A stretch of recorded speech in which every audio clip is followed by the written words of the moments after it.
साथियों नमस्कार। मैं प्रियदर्शन आज आपके समक्ष एक नए टॉपिक के साथ उपस्थित हूँ। बीए प्रथम वर्ष के राजनीति विज्ञान में व्यक्ति राज्य संबंधों की चर्चा करते हुए एक टॉपिक है व्यक्तिवाद। आज हम व्यक्तिवाद को समझने का प्रयास करते हैं और इस पर चर्चा करते हैं। मैं आप लोगों से अपेक्षा करता हूं कि आप इस टॉपिक को, इसके जो खास बातें हैं, इसको आप ध्यानपूर्वक सुनेंगे और जो भी इसमें आपको ज़रूरी लगता है आप उसको नोट भी करते रहेंगे अपने पास। तो आइए शुरू करते हैं हम अपना टॉपिक व्यक्तिवाद। बच्चों, हम जब भी व्यक्ति और राज्य के संबंधों की बात करते हैं तो हमें ये समझना बड़ा अनिवार्य हो जाता है कि जो राज्य होता है वो शक्ति का प्रतीक होता है, जबकि जो व्यक्ति होता है वो स्वतंत्रता का प्रतीक होता है। यानी कहने का अर्थ यह है कि राज्य जो है वो अपने पास अधिक से अधिक शक्ति को रखना चाहता है और व्यक्ति अपने लिए अधिक से अधिक अधिकारों की मांग करता है और अपने लिए अधिक से अधिक स्वतंत्रता की मांग करता है। तो व्यक्तिवाद जो एक राजनीतिक विचारधारा है या जो एक राजनीतिक दर्शन है, इसमें व्यक्ति और राज्य के संबंधों को हम किस प्रकार समझेंगे वो मैं आप लोगों के साथ चर्चा करने के फलस्वरूप में आप लोगों को इसमें बताने का प्रयास करता हूँ। जो व्यक्तिवाद की मूल मान्यता यह है वो यह है कि व्यक्ति का जीवन यानी व्यक्ति जो है वो साध्य है और राज्य जो है वो साधन है। ये इसका सबसे मूल मान्यता है। कहने का मतलब यह है कि राज्य व्यक्ति के लिए है, व्यक्ति राज्य के लिए नहीं है। अगर मैं इसको अन्य शब्दों में कहूँ तो इसको आप इस तरह से भी समझ सकते हैं कि जो व्यक्ति है उनसे मिलकर ही राज्य का निर्माण होता है।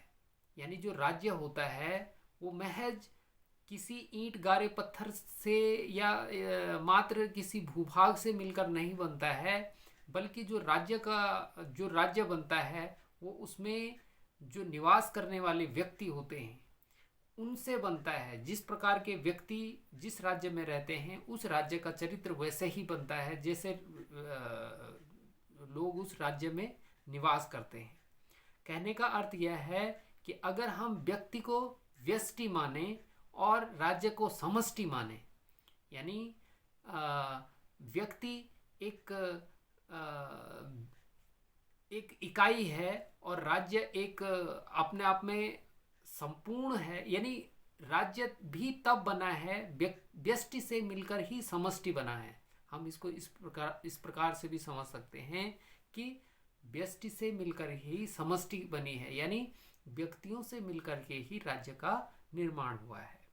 तो आप लोगों को ये बात मैं समझता हूँ समझ आ गई होगी कि व्यक्ति के लिए राज्य है, राज्य के लिए व्यक्ति नहीं है। ये व्यक्तिवाद की मूल अवधारणा है।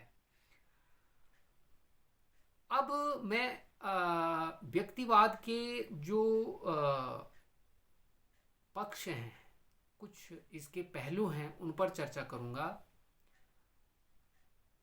अगर मैं सबसे पहले इसके राजनीतिक पक्ष की बात करूं कि व्यक्तिवाद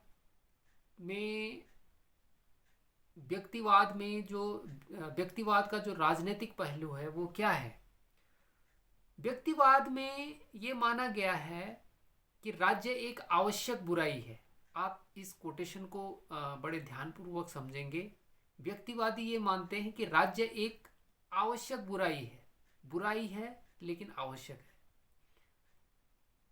अब आप इसको कैसे समझेंगे कि कहने का क्या अर्थ है?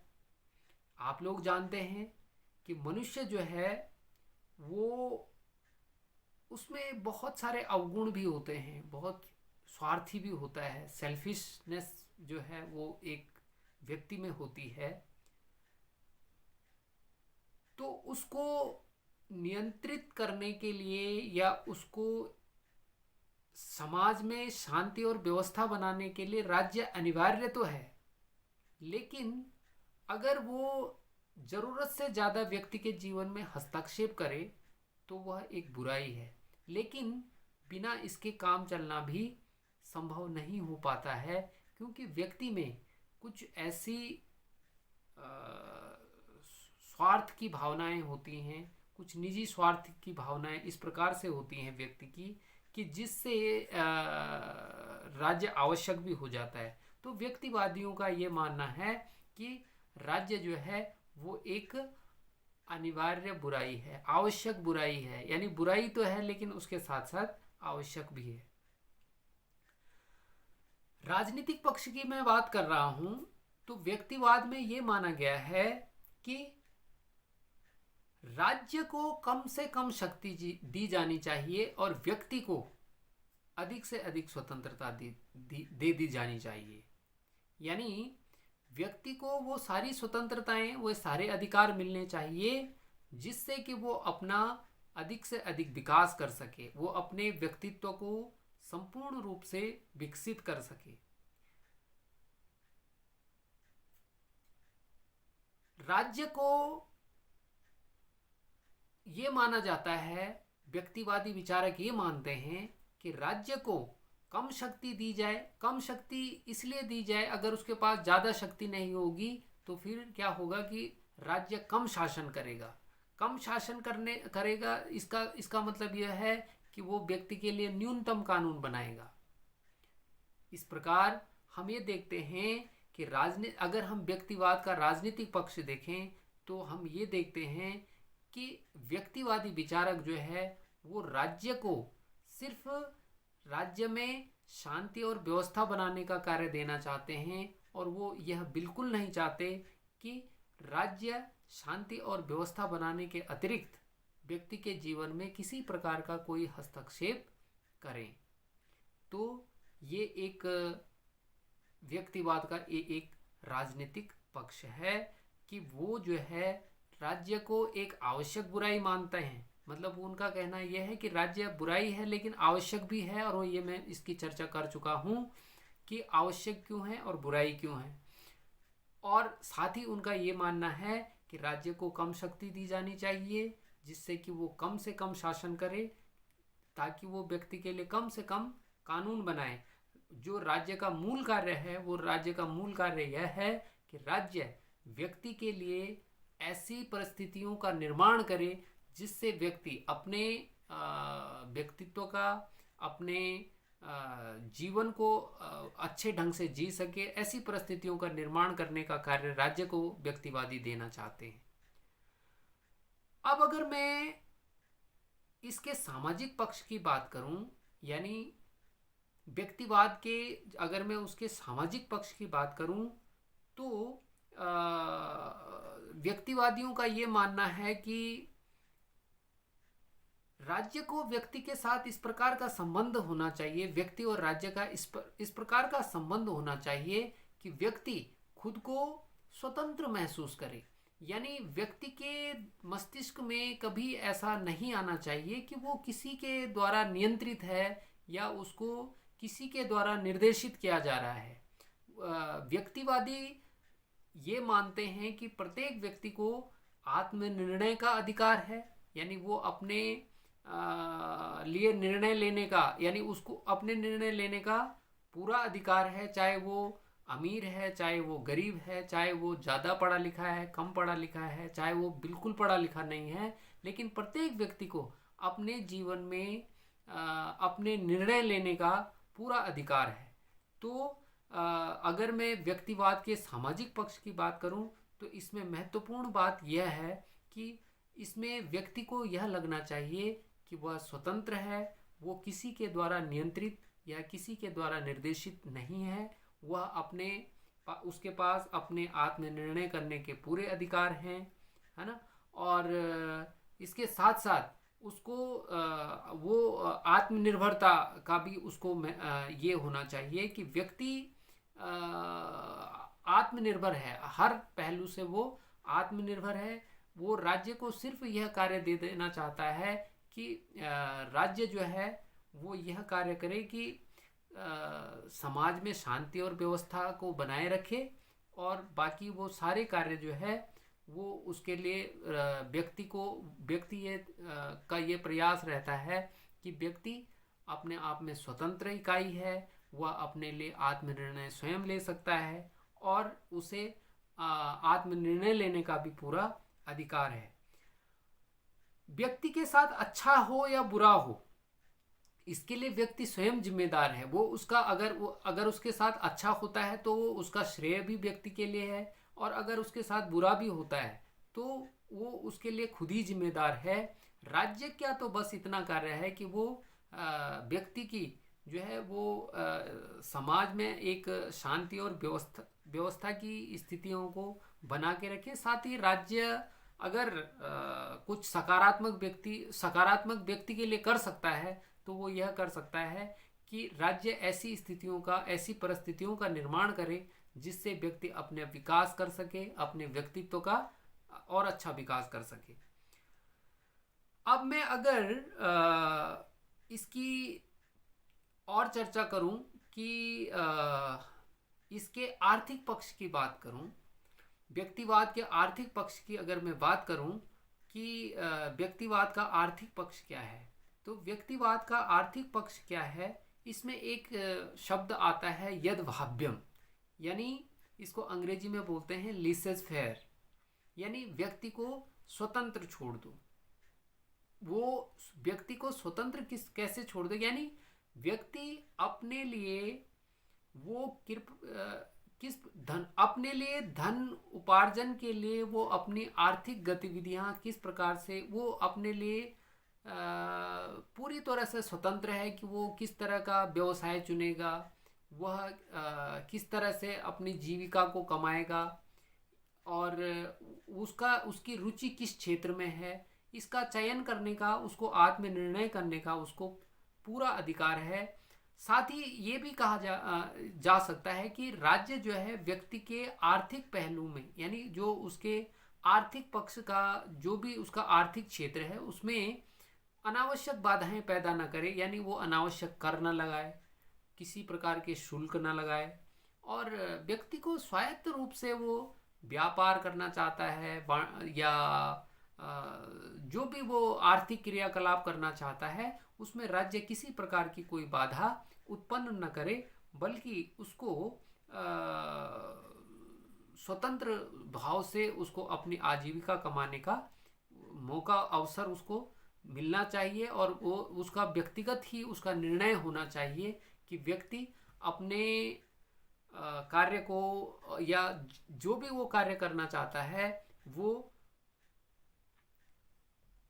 अपने कार्यों को, यानी वो अपने आर्थिक निर्णयों को स्वयं लेगा, उसमें राज्य किसी प्रकार का कोई हस्तक्षेप नहीं करेगा, और राज्य जो है वो अनावश्यक बाधाएं भी उत्पन्न नहीं करेगा कि जैसे आप लोग समझते होंगे कि राज्य तमाम चीज़ों के लिए जैसे लाइसेंसिंग हो गया या अनावश्यक कर भार जो है वो लगा देते हैं, तो व्यक्तिवादी जो है वो इस पक्ष में नहीं है, या व्यक्तिवादी ये मान करके चलते हैं कि व्यक्ति अपने निर्णय स्वयं ले सकता है, और व्यक्ति अपने लिए खुद ही व्यक्ति है जो अपने लिए सबसे अच्छा निर्णय व्यक्ति खुद ले सकता है, कोई राज्य व्यक्ति के लिए अच्छा निर्णय नहीं ले सकता है। अगर आप इसको एक दर्शन के रूप में देखें कि व्यक्तिवादी क्या तर्क देते हैं, वो राज्य को कई बार उन्होंने ऐसे तर्क दिए हैं कि कई बार क्या होता है कि व्यक्ति सही होता है और राज्य गलत होता है। इतिहास में ऐसे कई उदाहरण वो देते हैं। वो सुकरात का उदाहरण देते हैं, गैलीलियो का उदाहरण देते हैं, यीशु मसीह का उदाहरण देते हैं। कहते हैं कि राज्य ने व्यक्ति को अपनी शक्ति के दम पर उनका दमन किया, जबकि व्यक्ति सही था और राज्य गलत था। लेकिन क्योंकि उस समय की मान्यताएं और परंपराएं कुछ ऐसी थी कि उस समय राज्य को ये लगा कि जैसे आप सुकरात का उदाहरण ले लीजिए। सुकरात अपने आप में एक तार्किक व्यक्ति था, एक विद्वान व्यक्ति था और अपनी किसी भी बात को तर्क के आधार पर वो सत्य साबित करता था। लेकिन राज्य ने, क्योंकि राज्य को ये लगा कि ये व्यक्ति जो है वो जो राज्य की जो अवधारणा है उसके खिलाफ है और इसके विपक्ष में बोलता है, तो उसको विष का प्याला पीना पड़ा। इसी प्रकार के लिए यीशु मसीह के लिए भी उनको सूली पे लटकाया गया है, ये आप जानते हैं। इसी प्रकार जो है एक उदाहरण दिया जाता है गैलीलियो का। कहते हैं कि गैलीलियो ने ही सबसे पहले बताया था कि जो पृथ्वी है वो सूर्य का चक्कर लगाती है। तो ये, जबकि उस समय ये मान्यता थी कि पृथ्वी सूर्य का चक्कर नहीं लगाती, बल्कि सूर्य जो है पृथ्वी का चक्कर लगाती है। गैलीलियो सही था और राज्य उस समय गलत था। लेकिन व्यक्ति सही होने के बावजूद भी उनकी बातों को अपनी शक्ति के दम पर राज्य ने कुचला, उनको दंडित किया। तो व्यक्तिवादियों का ये कहना है कि राज्य जो है उसको कम शक्ति दी जाए, व्यक्ति को अधिक से अधिक स्वतंत्रता और अधिकार दी जाए, साथ ही उसको जो एक अभिव्यक्ति की स्वतंत्रता है, प्रत्येक व्यक्ति जो है वो अपने विचारों को अभिव्यक्त करने के लिए स्वतंत्र है। वो अपनी बात को रख सकता है, वो अपनी बात को बता सकता है और ये आवश्यक नहीं है कि जो व्यक्ति कह रहा है वो, ये जरूरी नहीं है कि चाहे उसके साथ बहुमत नहीं है, चाहे वो एक ही व्यक्ति है और वो बहुमत के बिल्कुल अलग बात कर रहा है, हो सकता है वो अकेला, जैसे मैं अभी गैलीलियो का उदाहरण दे रहा हूँ, उस समय आम मान्यता यही थी कि सूर्य जो है वो पृथ्वी का चक्कर लगाता है, सारी मान्यता यही थी। एक अकेला व्यक्ति था गैलीलियो जो कह रहा था कि नहीं, सूर्य पृथ्वी का चक्कर नहीं लगाता है, बल्कि पृथ्वी सूर्य का चक्कर लगाती है। जो तो राज्य ने जो है वो उसका दमन किया, उसकी बात को नहीं माना, उसको दंडित किया इस बात के लिए। तो ये जरूरी नहीं है। तो व्यक्तिवादी ये कहते हैं कि व्यक्ति की बात सुनी जानी चाहिए। व्यक्तिवाद इसीलिए कहा गया है कि इस अवधारणा के मूल केंद्र में जो है वो व्यक्ति है। व्यक्तिवाद ही इसलिए कहा गया है क्योंकि ये पूरी अवधारणा व्यक्ति को केंद्र में रह करके व्यक्ति और राज्य के संबंधों को परिभाषित करती है। मैं समझता हूँ कि मेरी इस चर्चा से आप लोगों को व्यक्तिवाद कुछ ना कुछ जरूर समझ में आया होगा। आपके पास जो भी अन्य पुस्तकें हैं, आप उसमें व्यक्तिवाद को और अच्छे से समझने का प्रयास करेंगे।